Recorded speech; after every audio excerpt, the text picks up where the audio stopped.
Hi!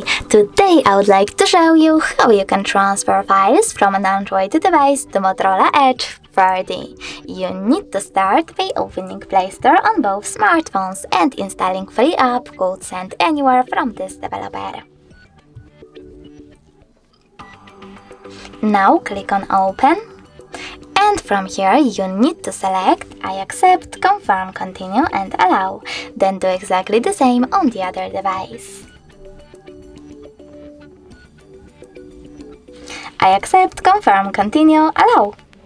After that, select receive on Motorola and send on an Android. Now you need to wait a bit.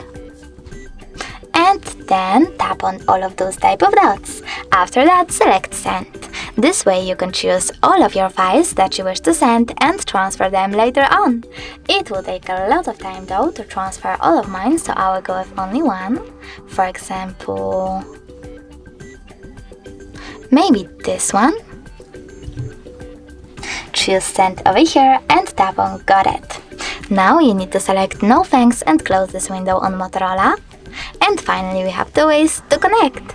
We can scan this QR code by selecting this scanning icon on Motorola Edge, tapping on while using the upper only this time and pointing our camera at the code.